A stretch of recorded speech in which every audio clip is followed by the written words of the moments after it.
तरीके दे नाल गोदी मीडिया राही स्टेट वालों सिखां दे खिलाफ एक फर्जी बरतांत खड़ा किया जा रहा है, उस बरतांत नूं भंनण लई उहनूं मोड़ा देण लई सिखां दा अपना मीडिया विंग जिहड़ा स्थापित किया जाए, जिहड़ा कि इस बरतांत नूं मोड़ सके और अपना सही बरतांत जिहड़ा आ वो लोकां अगे रख सके।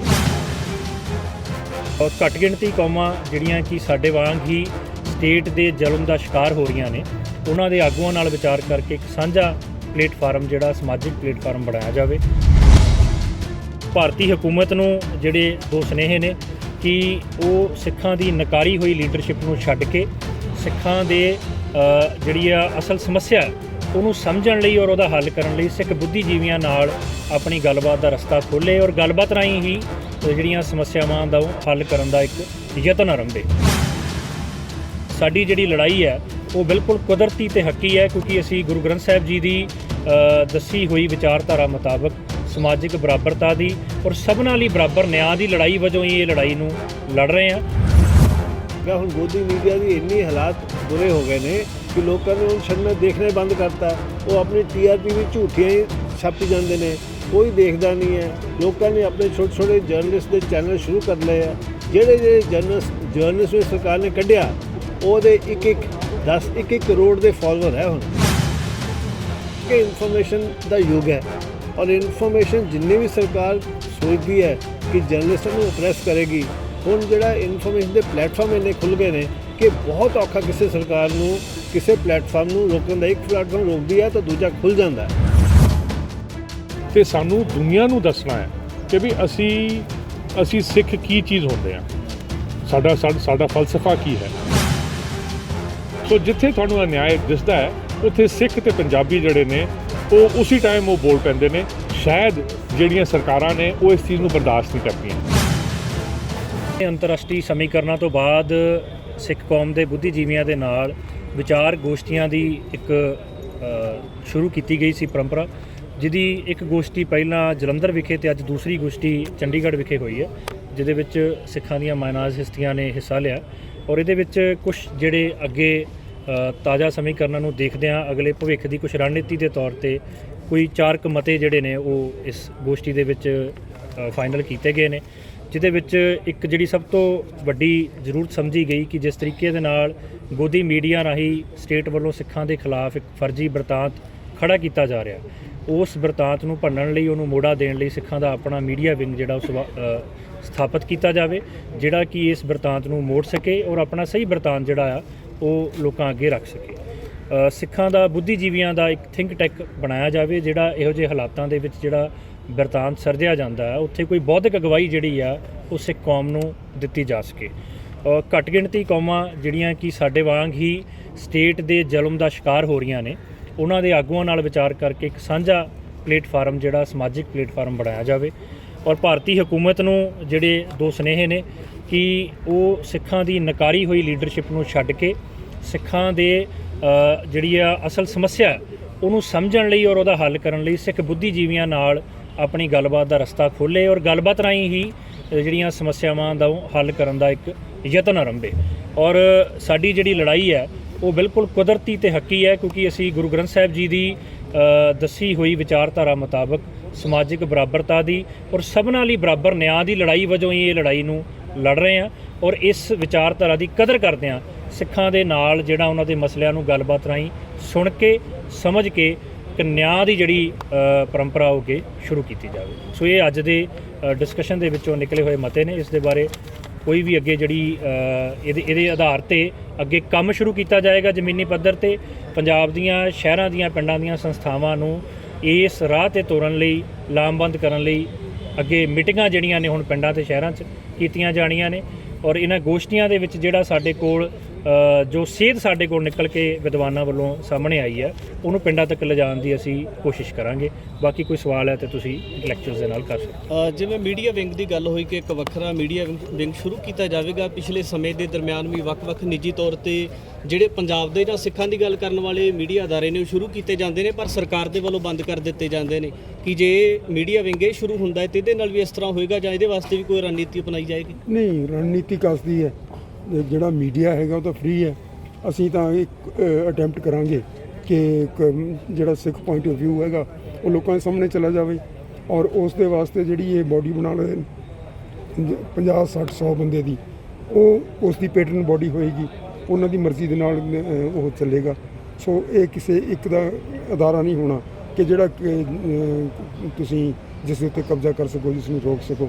ਇਹ ਤਾਂ ਕਮਿਊਨਿਟੀ ਦੀ ਫੀਲਿੰਗਸ ਨੂੰ ਐਕਸਪ੍ਰੈਸ ਕਰਨ ਵਾਸਤੇ ਇੱਕ ਉਪਰਾਲਾ ਹੋਏਗਾ ਸਾਰਿਆਂ ਵੱਲੋਂ, ਕਮਿਊਨਿਟੀ ਦੇ ਬਿਹਾਫ ਤੇ। ਬੈਂਸ ਸਾਹਿਬ ਦੇ ਨਾਲ ਜੁੜਿਆ ਹੋਇਆ ਕੁਐਸਚਨ, ਬੈਂਸ ਸਾਹਿਬ ਜੇ ਗੱਲ ਕੀਤੀ ਜਾਵੇ ਤਾਂ ਜਿਸ ਤਰੀਕੇ ਦੇ ਨਾਲ ਗੋਦੀ ਮੀਡੀਆ ਦੀ ਗੱਲ ਹੋਈ ਕਿ ਸਿੱਖਾਂ ਦੀ ਛਵੀ ਨੂੰ ਵਿਗਾੜ ਕੇ ਪੇਸ਼ ਕੀਤਾ ਜਾਂਦਾ ਹੈ, ਕਿ ਉਹਨਾਂ ਦੇ ਬਾਬਤ ਕੋਈ ਲੀਗਲੀ ਐਕਸ਼ਨ ਲਏ ਜਾ ਸਕਦੇ ਆ? ਲੀਗਲ ਐਕਸ਼ਨ ਦੀ ਬਜਾਏ ਉਹਦਾ ਜਵਾਬ ਦੇਣਾ ਜ਼ਿਆਦਾ ਜ਼ਰੂਰੀ। ਉਹ ਆਪਣੀ ਚਲਾਕੀ ਨਾਲ ਛਵੀ ਵਿਗਾੜ ਸਕਦੇ ਆ, ਆਪਣੀ ਸਮਝ ਨਾਲ ਅਸੀਂ ਛਵੀ ਆਪਣੀ ਠੀਕ ਵੀ ਰੱਖ ਸਕਦੇ। ਇਸ ਕਰਕੇ ਸਾਡਾ ਤਾਂ ਜਾਂ ਮੇਰਾ ਤਾਂ ਪੱਕਾ ਹੀ ਖਿਆਲ ਹੈ ਕਿ ਜਿਹੜੀ ਇਨਫੋਰਮੇਸ਼ਨ ਦੀ ਲੜਾਈ ਹੈ ਉਹ ਸਮਝਦਾਰੀ ਨਾਲ ਲੜ ਕੇ ਜਿੱਤੀ ਜਾ ਸਕਦੀ ਹੈ। ਤੁਸੀਂ ਕਿਸੇ ਦੇ ਖਿਲਾਫ ਦਾਵਾ ਪਾ ਕੇ ਕਿ ਉਹ ਝੂਠ ਬੋਲਦਾ ਜਾਂ ਡਿਫੇਮ ਕਰਨ ਤੋਂ ਬਜਾਏ ਤੁਸੀਂ ਜੇ ਆਪਣੀ ਸੱਚਾਈ ਸਾਹਮਣੇ ਰੱਖੋ, ਆਪਣਾ ਕੇਸ ਸਾਹਮਣੇ ਰੱਖੋ, ਬੌਧਿਕ ਢੰਗ ਨਾਲ, ਸਮਝਦਾਰੀ ਨਾਲ, ਤਾਂ ਉਹਦਾ ਜ਼ਿਆਦਾ ਅਸਰ ਪੈਂਦਾ ਹੈ। ਝੂਠ ਅਲਟੀਮੇਟਲੀ ਪਤਾ ਲੱਗ ਜਾਂਦਾ ਹੈ। ਜਿਹੜਾ ਸੱਚਾਈ ਦੀ ਇਨਫੋਰਮੇਸ਼ਨ ਹੈ ਉਹ ਦੂਰ ਤੱਕ ਜਾਂਦੀ ਹੈ, ਪਿਆਰ ਦੀ ਇਨਫੋਰਮੇਸ਼ਨ ਦੂਰ ਤੱਕ ਜਾਂਦੀ ਹੈ। ਝੂਠ ਜਿਹੜਾ ਮੀਡੀਆ ਹੈਗਾ, ਹੁਣ ਗੋਦੀ ਮੀਡੀਆ ਦੀ ਇੰਨੀ ਹਾਲਾਤ ਬੁਰੇ ਹੋ ਗਏ ਨੇ ਕਿ ਲੋਕਾਂ ਨੇ ਹੁਣ ਛੱਡਣਾ ਦੇਖਣਾ ਹੀ ਬੰਦ ਕਰਤਾ। ਉਹ ਆਪਣੀ TRP ਵੀ ਝੂਠੀਆਂ ਹੀ ਛਾਪੀ ਜਾਂਦੇ ਨੇ, ਕੋਈ ਦੇਖਦਾ ਨਹੀਂ ਹੈ। ਲੋਕਾਂ ਨੇ ਆਪਣੇ ਛੋਟੇ ਛੋਟੇ ਜਰਨਲਿਸਟ ਦੇ ਚੈਨਲ ਸ਼ੁਰੂ ਕਰ ਲਏ ਆ। ਜਿਹੜੇ ਜਰਨਲਿਸਟ ਨੂੰ ਸਰਕਾਰ ਨੇ ਕੱਢਿਆ ਉਹਦੇ ਇੱਕ ਕਰੋੜ ਦੇ ਫਾਲੋਅਰ ਹੈ। ਹੁਣ ਤੁਸੀਂ ਦੇਖ ਹੀ ਸਕਦੇ ਹੋ ਜਿਹੜੇ ਵੱਡੇ ਜਰਨਲਿਸਟ ਨੂੰ ਸਰਕਾਰ ਨੇ ਚਾਹੇ NDTV ਦੀ ਤੋਂ ਕੱਢਿਆ, ਰਵਿਸ਼ ਕੁਮਾਰ ਦੇ ਸਭ ਤੋਂ ਵੱਡੀ ਐਗਜ਼ਾਮਪਲ ਹੈ, 70 ਲੱਖ ਫਾਲੋਅਰਸ ਹੈ ਉਹਦੇ। ਪਹਿਲਾਂ 70 ਲੱਖ ਤਾਂ ਉਹਨੇ NDTV ਨੂੰ ਨਹੀਂ ਦੇਖਦੇ ਸੀ। ਇੱਦਾਂ ਹੀ ਪੰਜਾਬ ਦੇ ਜਰਨਲਿਸਟ ਨੂੰ ਹਰ ਵਧੀਆ ਜਰਨਲਿਸਟ ਹੁਣ ਆਲਰੇਡੀ ਆਪਣੀ ਚੈਨਲ ਬਣਾ ਕੇ ਬੈਠਾ। ਇਸ ਕਰਕੇ ਇਨਫੋਰਮੇਸ਼ਨ ਦਾ ਯੁੱਗ ਹੈ ਔਰ ਇਨਫੋਰਮੇਸ਼ਨ ਜਿੰਨੀ ਵੀ ਸਰਕਾਰ ਸੋਚਦੀ ਹੈ ਕਿ ਜਰਨਲਿਸਟਾਂ ਨੂੰ ਓਪਰੈਸ ਕਰੇਗੀ, ਹੁਣ ਜਿਹੜਾ ਇਨਫੋਰਮੇਸ਼ਨ ਦੇ ਪਲੇਟਫਾਰਮ ਇੰਨੇ ਖੁੱਲ੍ਹ ਗਏ ਨੇ ਕਿ ਬਹੁਤ ਔਖਾ ਕਿਸੇ ਸਰਕਾਰ ਨੂੰ ਕਿਸੇ ਪਲੇਟਫਾਰਮ ਨੂੰ ਰੋਕਣ ਦਾ। ਇੱਕ ਪਲੇਟਫਾਰਮ ਰੋਕਦੀ ਹੈ ਤਾਂ ਦੂਜਾ ਖੁੱਲ੍ਹ ਜਾਂਦਾ। ਤਾਂ ਇਸ ਕਰਕੇ ਸਾਨੂੰ ਬਿਲਕੁਲ ਡਰ ਨਹੀਂ ਕਿ ਸਾਡੇ ਪਲੇਟਫਾਰਮ ਨੂੰ ਸਰਕਾਰ ਰੋਕ ਪਾਏਗੀ, ਕਿਉਂਕਿ ਕਿਸੇ ਵੀ ਪਲੇਟਫਾਰਮ ਨੂੰ ਸਰਕਾਰ ਜਦੋਂ ਰੋਕਣ ਦੀ ਕੋਸ਼ਿਸ਼ ਕਰਦੀ ਹੈ ਉਹਦਾ ਦੂਸਰਾ ਚੈਨਲ, ਦੂਸਰਾ ਰਸਤਾ ਖੁੱਲ੍ਹ ਜਾਂਦਾ ਹੈ। ਔਰ ਸਿੱਖ ਤਾਂ ਸਾਰੀ ਦੁਨੀਆ ਵਿੱਚ ਹੈ। ਇੱਕ ਚੈਨਲ ਇੱਥੋਂ ਬੰਦ ਕਰਨਗੇ ਕੈਨੇਡਾ ਸ਼ੁਰੂ ਕਰ ਦਾਂਗੇ, ਕੈਨੇਡਾ 'ਚ ਬੰਦ ਕਰਨਗੇ ਅਮਰੀਕਾ ਵੀ ਸ਼ੁਰੂ ਕਰ ਦਾਂਗੇ, ਕਿੱਥੋਂ ਰੋਕਣਗੇ। Thank you sir. ਜਿਸ ਤਰੀਕੇ ਦੇ ਨਾਲ ਸਿੱਖ ਭਾਈਚਾਰੇ ਦੇ ਵਿੱਚ ਸਨਮਾਨ ਦੀ ਬਹੁਤ ਵੱਡੀ ਭੂਮਿਕਾ, ਕਿਤੇ ਨਾ ਕਿਤੇ ਲੱਗਦਾ ਨਹੀਂ ਕਿ ਜਿਹੜੇ ਆਪਸੀ ਮਤਭੇਦ ਨੇ ਉਹਨਾਂ ਨੂੰ ਭੁਲਾ ਕੇ ਜਿਹੜਾ ਸੰਵਾਦ ਪਿਛਲੇ ਸਮੇਂ ਦੇ ਵਿੱਚ ਰਚਾਇਆ ਜਾਣਾ ਚਾਹੀਦਾ ਸੀ, ਉਹਦੇ ਵਿੱਚ ਕਮੀਆਂ ਆਈਆਂ ਲੱਗਦੀਆਂ? ਦੇਖੋ ਜੀ, ਗੱਲ ਇੱਦਾਂ ਹੈ ਕਿ ਜਿਹੜਾ ਆਪਸ ਵਿੱਚ ਸਾਡਾ ਭਾਈਚਾਰਕ ਜਿਹੜੀ ਸਾਂਝ ਹੈ, ਦੇਖੋ ਅਸੀਂ ਸਾਰਾ ਸਿੱਖ ਜਿਹੜਾ ਜਗਤ ਹੈ ਨਾ, ਅਸੀਂ ਸਾਰੇ ਕਹਿੰਦੇ ਅਸੀਂ ਗੁਰੂ ਗ੍ਰੰਥ ਸਾਹਿਬ ਨੂੰ ਸਮਰਪਿਤ ਹਾਂ। ਸੋ ਗੁਰੂ ਗ੍ਰੰਥ ਸਾਹਿਬ ਦੀ ਜਿਹੜਾ ਫਲਸਫਾ ਹੈਗਾ, ਵਿਚਾਰਧਾਰਾ ਹੈਗਾ, ਉਹਦੇ ਵਿੱਚ ਅਸੀਂ ਸਾਰੇ ਹੀ ਆਪਾਂ ਉਹਨੂੰ ਪੜ੍ਹੀਏ, ਉਹਨੂੰ ਵਾਚੀਏ ਅਤੇ ਉਹਦੇ 'ਤੇ ਅਮਲ ਕਰੀਏ। ਅਤੇ ਜਦੋਂ ਸਾਡਾ ਵੀ ਮਕਸਦ ਇਹੀ ਹੈਗਾ ਕਿ ਅਸੀਂ ਹੁਣ ਜਿਹੜੀ ਗੱਲ ਕਰ ਰਹੇ ਹਾਂ ਕਿ ਵੀ ਗੁਰੂ ਗ੍ਰੰਥ ਸਾਹਿਬ ਦੇ ਫਲਸਫੇ ਨੂੰ ਅਸੀਂ ਅੱਗੇ ਵਧਾਉਣਾ ਹੈ। ਇਹ ਜਿਹੜਾ ਹੁਣ ਮੌਕਾ ਸਾਨੂੰ ਮਿਲਿਆ ਹੈ ਬਤੌਰ ਭਾਈ ਹਰਜੀਤ ਸਿੰਘ ਨਿੱਦਰ ਦੇ ਜਿਹੜਾ ਕਤਲ ਹੋਇਆ ਉੱਥੇ ਕੈਨੇਡਾ ਦੇ ਵਿੱਚ, ਅਤੇ ਸਿੱਖ ਜਿਹੜਾ ਹੈਗਾ ਉਹ ਅੱਜ ਦੀ ਡੇਟ ਵਿੱਚ ਦੁਨੀਆ ਭਰ ਦੇ ਵਿੱਚ ਸੈਂਟਰ ਸਟੇਜ ਵਿੱਚ ਆ ਗਿਆ ਹੈ। ਅਤੇ ਸਾਨੂੰ ਦੁਨੀਆ ਨੂੰ ਦੱਸਣਾ ਹੈ ਕਿ ਵੀ ਅਸੀਂ ਸਿੱਖ ਕੀ ਚੀਜ਼ ਹੁੰਦੇ ਹਾਂ, ਸਾਡਾ ਫਲਸਫਾ ਕੀ ਹੈ।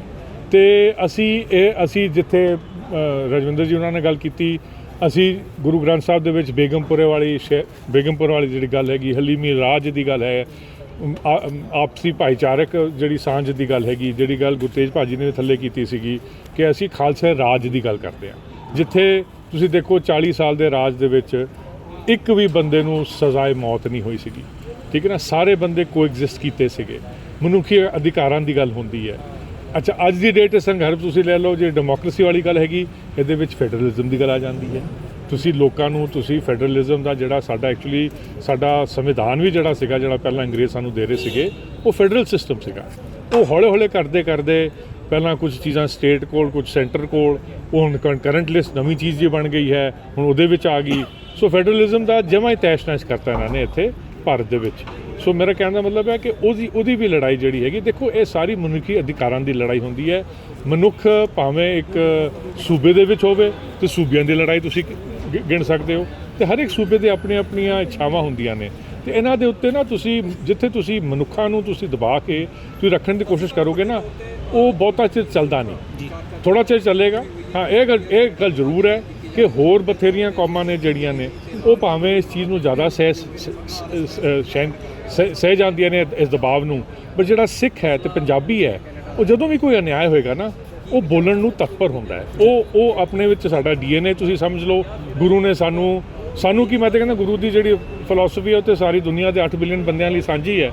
ਉਹਨਾਂ ਨੇ ਇੱਕ ਮਨੁੱਖ ਨੂੰ ਉਹਨਾਂ ਨੇ ਇੱਕ ਸੋਵਰਨ, ਇੱਕ ਆਜ਼ਾਦ ਹਸਤੀ ਬਤੌਰ ਉਹਨਾਂ ਨੇ ਪੇਸ਼ ਕਰਨਾ ਚਾਹਿਆ। ਮਨੁੱਖ ਨੂੰ ਇਹੋ ਜਿਹਾ ਬਣਾਉਣਾ ਚਾਹਿਆ ਕਿ ਵੀ ਤੂੰ ਆਜ਼ਾਦ ਹਸਤੀ ਹੈ, ਤੂੰ ਕਿਸੇ ਦੇ ਥੱਲੇ ਤੂੰ ਰਹਿ ਕੇ ਨਹੀਂ, ਤੂੰ ਆਪਣੀ ਜ਼ਿੰਦਗੀ ਨਾ ਬਤੀਤ ਕਰਾ।